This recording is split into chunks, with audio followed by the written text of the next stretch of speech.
quando a espiritualidade vira um algoritmo de controle, a alma deixa de sentir e começa a obedecer. Então, em algum momento, quando a sua espiritualidade está em função de um algoritmo de controle, em função de uma rede social, em função do que o guia espiritual fala, em função do que o político fala, em função da informação que você recebe de algum lugar, um algoritmo de controle que controla massas, nesse momento a alma deixou de sentir e começa só a obedecer. Deixou de pensar, deixou de ter consciência. Você está sendo usado de uma maneira sem raciocínio nenhum, sem senso crítico, você só vai. Então, a alma deixa de sentir e começa apenas a obedecer. Essa é a live de hoje, tá? Nós vamos tentar esboçar bastante e depois eu vou falar mais ou menos quais são, como são essas 5 barras que prisionam a alma, que tranca a alma numa cadeia mesmo, para ela ficar só obedecendo e sem ter senso crítico. Vamos lá. Primeira coisa importante para a gente falar é o seguinte: a coisa é uma. Toda vez que nós tentamos aprender algo, nós recortamos. Toda vez que nós recortamos, nós perdemos parte do conhecimento porque nós estamos recortando. É assim, o universo é inteiro. Quando você recorta e fala assim, está lá o Sol, está lá a Lua, está aqui o planeta Terra, você está recortando. Esse recorte cria, e você faz para ter uma consciência melhor, para aprender melhor sobre a Terra. O recorte sobre quem é o Jackson é um recorte. O recorte sobre quem é você é outro recorte. O recorte como se faz um bolo, o recorte como se prepara, como se faz um carro. Sempre a gente vai ter recorte para o aprender. Tá bom. Mas o importante é que nós somos uno. A mente e o corpo não têm diferença nenhuma. É una. A mente é a introspecção junto com a propriocepção. É o sentir profundo do corpo e a tua posição no espaço. Isso é mente. Isso vem da mente damasiana, que eu sempre falo para vocês. Então, do que nós estamos falando de espiritualidade? Calma aí. A espiritualidade já é um processo que envolve consciência sobre uma mente. Tem uma mente estável, você tá? Então, aí, o que é essa mente estável? Essa pessoa está consciente. Oi, como é que é seu nome? Que dia é hoje? São consciências. Mas a espiritualidade vem em cima de uma consciência mais diferenciada, uma consciência crítica, uma consciência que inclusive coloca regras no corpo do que comer, o que beber, regras também de planejar o futuro legislativo, né? Faz a legislação, as leis e normas, ou regras para julgar o que fez, a parte jurídica da tua cabeça, entende? Então isso é fundamental para você. A consciência que nós falamos já é acima, sobre a mente, essa mente consciente, tá? Que você tem mesmo sonhando, consciente mesmo sonhando, em todos os estados alterados de consciência. Essa mente mesmo sonhando que você tem, ela recebe informações viscerais e a postura e o teu posicionamento no espaço. E o que é essa consciência que eu falo? Aquilo que você percebe de volume em volta de você, visão, a cidade, o teatro, qualquer coisa que você vê em volta de você, esse volume em volta de você, você se posiciona. Esse se posicionar dentro de um volume é a consciência, é o referenciar dentro desse hiperespaço mental, dentro desse volume que você percebe. Ok. Então, numa família, você pode se perceber o filho mais bonito, a filha mais bonita, a filha mais inteligente ou menos inteligente. Você pode se perceber. A percepção é uma referência que a consciência tem, e aí você começa a ver o mundo na tua referência, na tua consciência, no teu local de fala. Pronto. Notou? Se a consciência vem da mente e a mente está unida com o corpo, é tudo uma coisa só, o corpo e a pura consciência. Sim, mas a consciência é uma referência dentro da mente. Então, dá a sensação que a gente está muito longe do corpo. E não estamos. Estamos sempre junto com o corpo, é tudo junto. Os sentimentos que nós temos, consistem num metabolismo estável e profundo das experiências que a gente vive e as repetições que temos. Os sentimentos é esse metabolismo, essa química dentro de você cria um sentimento, mas de experiências vividas, experiências e repetições afetivas. Então você tem alguma experiência aí, tinha mãe, ou tinha um pai, ou tem um amigo, ou tem uma amiga, ou tem um animal, e você tem essas coisas afetivas. Então aí você começa a criar sentimentos. você começa a gravar esses sentimentos em memórias episódicas. E esses sentimentos existenciais criam seus eus tensionais, que a gente sempre fala. Ele sustenta esse eu tensional e dá uma identidade viva. Você vai vivendo e sentindo e sendo. E é isso. É bem simples o negócio, tá? Sentimentos mais profundos que você tem, mas pense em você não somente agora. Pense em você desde bebê. Esses sentimentos foi criando os eus tensionais. Esses sentimentos, em cada eu tensional que você estava quando estava bebê, quando tinha fome, quando tinha sede, ou quando tinha uma certa dor, esse eu tensional fazia com que estímulos que eram emitidos naquele momento se ligassem de alguma maneira, tá? E neurociência fala isso. Neurônio que dispara junto tende a disparar junto, porque vai ligando nesse eu tensional. Você vai crescendo e esse eu vai ficando maduro, vai ligando outras partes cerebrais, vai ligando a parte mais pré-frontal, vai ligando outras partes juntando, mas vai ligando as partes viscerais também. É um eu tensional, é um todo, entende? Então a mente é uno. O eu, que é tensional, também é uno. Sim, mas já vem de um corpo que tensionou de alguma maneira, por alguma cultura, por alguma situação. Pessoas que têm memórias aversivas, por exemplo, ou traumas, foi um eu tensional forjado ali, com dureza, com muita dor, com traumas. Mas está lá o eu. Tá. Isso é importante, nós temos esse eu. Quando esse eu tem a consciência sequestrada, que seria a consciência, esse eu tensional está lá, a parte visceral, e essa parte nesse posicionamento no espaço, que você se posicionou de alguma maneira, daqui a pouco eu vou esclarecer mais, e de repente, nesse posicionamento que você tem, olha atenção, chama atenção, chama atenção, chama atenção, chama atenção, e não dá tempo. Olha, informação verdadeiras ou falsa chamando a atenção desse eu tensional. Você está agora ativado em alguma coisa que chama atenção. Ao chamar atenção, o teu corpo se posiciona de uma maneira diferente. Ele se posiciona para absorver esse estímulo que vem. Ele tensiona a víscera, ele tensiona a musculatura, ele se limita. Por exemplo, fulano, agora fique equilibrado com uma perna só. Pô, ficar equilibrado com uma perna só, você tem que equilibrar e tensionar um monte de musculatura no corpo. Notou? O eu tensional, quando é chamado a atenção, fake news, mentira, ele fica ativado. Ao ficar ativado, ele impõe tensões corporais e impõe tensões viscerais. Silencia a voz do corpo. Silencia a voz do corpo. Esse eu tensional, quando ativado, silencia a voz do corpo. Sempre você tem que ter, você vai perceber um apos. Sempre você vai perceber um todo. E sempre você vai se posicionar dentro do todo, sempre. Quando acorda, durante o sonho, quando você bebe, quando não bebe, quando toma café, quando não toma café, sempre você percebe um todo. Um todo que é tudo que vem de sons e coisas, você imagina. E aí dali você se posiciona. Sempre é um todo. Tá, você percebe o todo, mas o todo é limitado pelas tuas crenças e aquilo que você acha que é verdade ou não. A tua fé, o teu estudo, o teu aprendizado, a tua formação cerebral também filtra algumas coisas e aí você não percebe algo desse todo. Ao não perceber algo desse todo, não quer dizer que esse algo não exista, quer dizer que você não percebe. E se você não percebe, não faz parte de sua realidade por falta de percepção sua. E essa falta de percepção é falta de formação cerebral, ou excesso de crença, ou de fé. Em fé em algo que pode ser mentira. E aí você tem uma percepção do todo mudada, maculada, trocada. Então passamos a ser, e nesse momento que você pega e percebe esse todo e você começa a sincronizar com esse todo, você passa a ser um com o todo, que você percebeu e sincroniza. Se você é um time de futebol, não tem goleiro, atacante ou defesa. Você, quando percebe isso, você é um todo. Você é um, que é o time de 11. E ainda envolve o técnico. E às vezes envolve a torcida. Porque é um todo.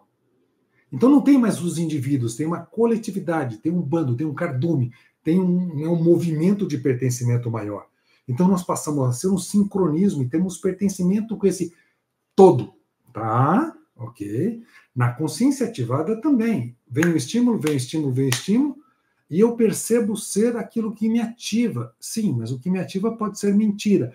Então eu me percebo um todo no meio de mentiras. E aí, puxa, minhas essências maiores, eu passo a ser algo que é fake, que é mentira. Eu passo a ser, como diz aqui, quando a espiritualidade virou algoritmo de controle, quer dizer, alguém estimula você e você está acreditando naqueles estímulos, a alma deixa de sentir e passa a obedecer.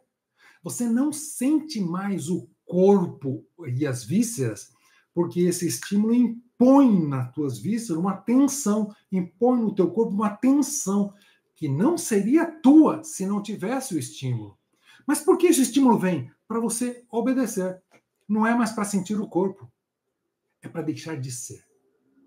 É para deixar de ser. Vira uma massa junto, controlada por algoritmos, muitas vezes rede social, ou a ideia do pastor, do padre, do líder religioso, espiritual, sei lá o quê. Então, a consciência ativada vai mudar as tuas tensões viscerais, vai mudar as suas liberdades posturais diante do que você percebe e vai criar vontade em você. Antes de uma pessoa sentir vontade de qualquer coisa, já tem uns preditivos de estudos que mostram que o corpo dá sinais que vai ter uma vontade. A vontade não vem do intelecto, a vontade vem do corpo. Mas esses estímulos, mesmo os mentirosos, faz com que tensões corporais e posições no espaço criem vontades, falsas vontades, para obedecer. Você impõe tensões corporais, viscerais, tensões corporais e começa a obedecer com vontade de obedecer. Você passou a ser uma alma penada. Você passou a sofrer em função de um algoritmo, em função de mentiras. Mas, Jackson, como que eu posso fazer para sair dessa? Eu não quero ficar nessa. Isso é um absurdo. Eu posso estar sendo controlado isso. Olha, eu vou te dar uma coisa que é um pouco chata de falar. Você pode sair, talvez, na religião, mas é pego na política. Você pode sair da política, mas é pego no sistema educacional. Você pode sair do sistema educacional, mas é pego no sistema cultural. Sempre a gente vai ficar preso em algum sistema. Não tem jeito, tá? Então, você não vai ser livre em todos os sistemas. Sempre algum sistema vai te pegar. Não, eu quero ser livre. Não é assim, tá? Tanto que, olha só a tua comida. Você come uma alimentação X, se você fosse lá para a Índia, para a China, para algum lugar, a alimentação não seria mais essa. Porque a própria comida cria um metabolismo para a digestão. Então, não tem jeito. Então, a gente só pode aumentar um pouquinho a liberdade aqui ou ali. Mas tem que saber que realmente a gente vai ter uma restrição de liberdade. Tá, mas quais são os grilhões? Quais são as prisões da alma para que a alma seja penada? Tá bom.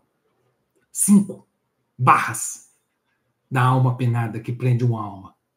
Culpa. Camarada, você nasceu pecador. Então é culpa. Eu coloco culpa em você. Você é culpado de algo. Medo, tá? Então o corpo começa a ficar com vigilância porque está com medo. Então olha só, culpa. Medo, desejo, o desejo está melhor, eu desejo isso, eu desejo a promessa de recompensa, eu desejo, você entende? Outra, pertencimento. Então você sente e quer ser o pertencimento, você quer estar com um todo, que vem do Quorum Sense, o pertencimento. E depois, que é o mais complicado, que vem de tudo isso, você está com a mente ativada, a consciência ativada, e agora você tem uma justiça punitiva. Você quer destruir quem pensa diferente. Você está preso. Tua alma é penada. O que seria uma alma penada, né? Assim, nesse sentido? Uma penada, basicamente, o perfil maior de uma alma penada é assim: eu quero que essa vida passe rápido porque a minha vida depois da morte é melhor. Isso é uma alma penada. Jackson, a maior parte dos evangélicos, dos cristãos, pensam em vida após a morte. A maior parte das religiões pensam em vida após a morte. Mas o pensar e o acreditar e a esperança e a crença e a fé é para você usar, para você sair de situações difíceis na vida. Você usa a crença, você usa a tua fé, você usa as tuas músicas, o teu louvor, a tua meditação, a tua fruição, você usa tudo isso. O teu cântico, os teus ritos, tudo você usa, porque isso dá um sincronismo no corpo, faz o teu corpo entrar em zona 2. Zona 2 é o lugar onde você limpa células. Você começa a consumir mais gordura, né, do que a própria glicose. Então, você limpa a célula, você desativa um pouco a mTOR. Então, a célula começa a fazer uma autofagocitose, você está limpando o corpo. Como? Porque você está praticando a tua fé, você está praticando essas coisas, você está concentrando, você está no estado de fruição. Quando você está em estado de fruição, a tua oximetria baixa um pouco, fica entre 92 e 96. O gás carbônico levanta um pouquinho, daí ativa o pré-frontal fica ativado, porque foi o gás carbônico que subiu um pouco, e aí dilata a hemodinâmica daqui do pré-frontal, dilata um pouco, e você tem mais cognição para ver, você tem mais fruição, você tem metacognição para ver as coisas. Entende? Olha que importante é isso. Você está nas tuas crenças, você está na tua meditação, tá bom. Mas isso não quer dizer que você, como alma humana viva, você quer viver o agora. Você não quer morrer para viver melhor. Quando você morre, acaba. Acaba tudo. Mas se você perde a tua fé, acaba antes. Cara, acaba antes. Você precisa da tua fé, você precisa das crenças e das tuas fé. Mas quando você tem uma consciência ativada, os sistemas, os algoritmos e até as ideologias políticas roubam o jargão de sua crença. Roubam a tua crença. Roubam a tua fé. Captura o teu sentido. Você deixa de sentir e você começa a só obedecer. O quê? Um algoritmo. Um sistema de mentira. Que como esse sistema de mentira foi para o teu amigo, foi para você, foi para o mundo e foi para o grupo inteiro, só pode ser verdade. Então você está ativada, você passou a ser uma alma penada, que deseja agora só o senso de justiça, punir quem não acredita como você acredita, punir quem não aceita a verdade que você criou. Claro, quem criou foi o algoritmo dentro da tua cabeça. Você já deixou de ser. Você já deixou de ser. E, olha só, alguns falam assim, Jackson, você está falando contra a extrema-direita? A política? Olha só, eu estou falando de esse direita e esquerda foi criado na Europa. Aí já tem um viés. Aí nós já temos errado. Aí já não tem mais apos. Aí já tem uma mentira colonial enfiada na nossa cabeça. Nós somos um. Nós temos que ver o bem de todos. A espiritualidade nata, ela se baseia no DNA, que eu chamo de Dana, tá? Dana é uma religiosidade que não existe em lugar nenhum. Dana é uma religiosidade que deve ser usada para governos, para Estado. O Estado fala assim, Dana. O que é Dana? O que é inteligência? É DNA. O que o DNA faz e qual a interação do DNA humano com outros DNAs. E aí você começa a estudar. Olha, esse é melhor. Essa religiosidade está fazendo isso, não é bom porque prejudica o DNA humano. Oh, não, isso aqui pode ser, essa não pode ser. O Dana é uma coisa que vai ajudar você e é um Estado a se organizar dentro da laicidade. O Estado é laico, deveria ser laico. Tá? Então, essa é a ideia. Então, quando você tem o Dana aprimorado, você tem essas pessoas com mais segurança. E aí, política esquerda, direita, isso veio da Europa, isso é colonial, isso está fora. Sim, mas nós estamos hoje com lutas esquerda e direita. E a extrema-direita quer se preservar num poder colocando uma ideia totalmente furada e muitas mentiras. Tá, mas dentro do teu corpo, quando você acredita que agora você tem a verdade, você é uma extrema. Não direita, extrema. Você foi para um extremo e você tem um autoritarismo de achar que você está com a verdade. A verdade é relacional. A verdade é entre as pessoas. A verdade é entre nós. Não é aqui, nem aí. É entre nós. A verdade, ela cada vez é melhor, com mais ciência, com mais evidência e com mais conversa entre nós, com mais diplomacia entre nós. Ao você entrar com senso de justiça punitiva, você já está preso. Você já está com a alma penada. Você não aceita quem pensa diferente. Você já está com a alma penada. Você já está trancado. Você já está só obedecendo o sistema que pode enfiar verdade ou mentira. Mas você já não sente mais o corpo, a interocepção e nem a tua própria percepção. Você já deixou de ser. Dentro do pertencimento, quando o indivíduo ou algum símbolo retém o foco de atenção de uma comunidade, inicia um efeito Cardoso. Tá? O que eu quero dizer para vocês? Você tem uma comunidade da internet, do Zap, do que seja, tá? E você tem uma comunidade lá. E você já tem o pertencimento, na comunidade. Aí aparece um símbolo ou um indivíduo falando algo. dá um efeito Cardomo. Todos os corpos dessa comunidade começam a operar sincronicamente e percebe igual. Porque é um Cardomo. Notou o problema que eu estou falando? O problema forte de uma consciência ativada. Pessoas sem responsabilidade ativam a consciência. E aí eu falo até de políticos de esquerda e direita e de muitas religiões. Ativam a consciência naquela semana de jejum e oração e o que ele ativam a consciência, e ao ativar a consciência faz com que ocorra um efeito Cardume, onde tem um líder, alguma coisa, direcionando esse volume de coisa. Mas esses indivíduos já deixou de sentir, só está obedecendo, deixou de ser. Por isso que eu falo que o ser que segue deixou de ser. O mestre de si, a vida, você tem que ser seu mestre. E se você passa a seguir alguém, você é um seguidor. Você deixou de ser. Você deixou de sentir. Você deixou de passar para fora, metabolizar as energias e a energia, essa energia que você sente, abre mão de você para simplesmente reproduzir o outro. Reproduzir o pertencimento num grupo, que às vezes é estimulado por mentiras só para ativar a consciência. Nós somos esse único ser. Nós somos inteiros. Claro que você, em algum momento, quando a consciência voltar, você pode sair do sistema que você está e dessa crença ou desse lugar, mas, cara, sair para não se perder ser a crença, mas usar a crença que você está. Usar a fé que você tem. Quem abre mão da fé perde dados, perde coisa, perde recursos corporais. Você usa a fé para fazer as coisas, mas não se perde ser essa fé. Mas se uma ideologia está usando os jargões de tua fé para manipular, para ativar uma tal consciência, para que você deixe de sentir e simplesmente comece a obedecer, ou simplesmente, agora nós vamos punir os injustos. Quem são os injustos? Aí você vai ver que é esses que vão contra o teu líder. E o teu líder é a pessoa que faz você não sentir mais o teu corpo, simplesmente obedecer um líder. Aí, rapaz, aí o teu caso é muito bravo. Mas volta e meia a gente está dentro desses casos, principalmente na parte cultural. Pessoal, é isso que eu queria deixar com vocês. Não fiz a live às 8 hoje, porque eu vou estar com um compromisso hoje à noite. Um grande abraço, até a próxima